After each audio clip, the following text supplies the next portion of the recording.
माँ का आखिरी खत। माँ पर लिखी कई कहानियों की तरह ये छोटी सी कहानी, जिसका शीर्षक है माँ का आखिरी खत, आपको भावुक कर देगी। रात के 12 बज चुके थे। माँ कभी दरवाजे की तरफ देखती तो कभी एक नज़र घड़ी की तरफ। माँ की आंखों में और चेहरा पर चिंता साफ नजर आ रही थी। थोड़ी ही देर में दरवाजे की घंटी बजी। मानो काफ़ी तेज़ से दरवाज़ा खोला और सामने बेटे विक्रम और बहू मान्यता को देखकर पूछा, इतना देर क्यों हुई?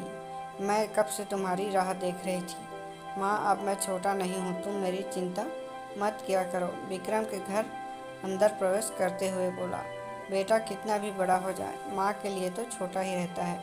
चलो छोड़ो, हाथ पैर धो लो, मैं तुम्हारे लिए खाना लगा देती हूँ। माँ ने दरवाज़ा बंद करते हुए कहा, माँ जी, हम बाहर से खा कर आए हैं, आप खा लीजिए, हम सोने जा रहे हैं।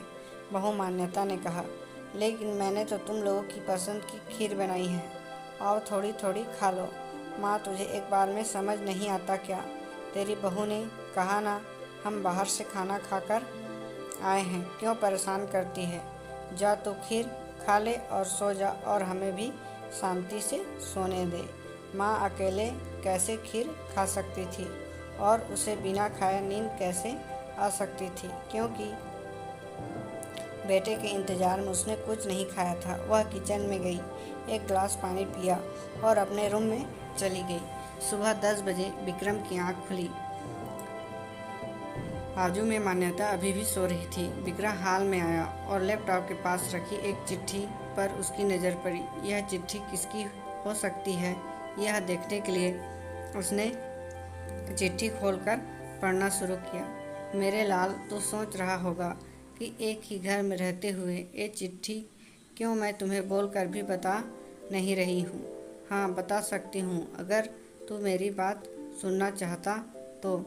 किसी एक्सप्रेस गाड़ी की तरह तू आता है और कुछ ही पलों में निकल जाता है। खैर, वो सब जाने दो।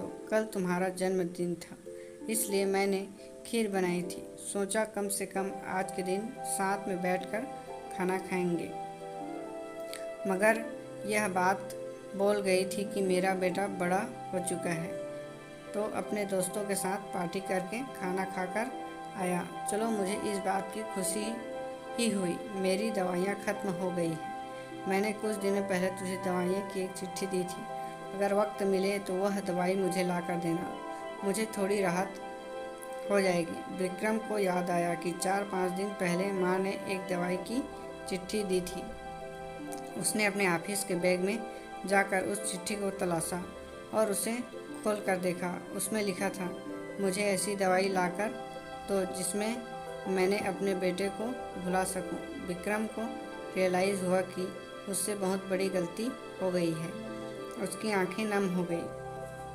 वह तुरंत अपने माँ के कमरे की तरफ दौड़ा। सबसे पहले उठ जाने वाली माँ आज क्यों नहीं उठी? देखकर उसे आश्चर्य हुआ। उसने माँ को उठाने की काफ़ी कोशिश की, लेकिन माँ एक गहरी नींद में सो चुकी थी। विक्रम के पास फूट फूट कर रोने के अलावा और कोई चारा नहीं था। दोस्तों, यह कहानी की ज़रूरत नहीं है कि माँ बाप जीवन में कितने मूल्यवान हैं। उनके रहते हुए ही उनकी सेवा करो, उनसे प्यार करो। वह चले जाएंगे तो कुछ नहीं कर पाओगे। दोस्तों, एक छोटी सी कहानी आपको कैसी लगी हमें कमेंट करके ज़रूर बताएं, और इसी तरह के और स्टोरी वीडियो देखने के लिए हमारे चैनल से जुड़े रहें। हमारे चैनल में इस तरह के बहुत सारे वीडियो उपलब्ध हैं। Thank you.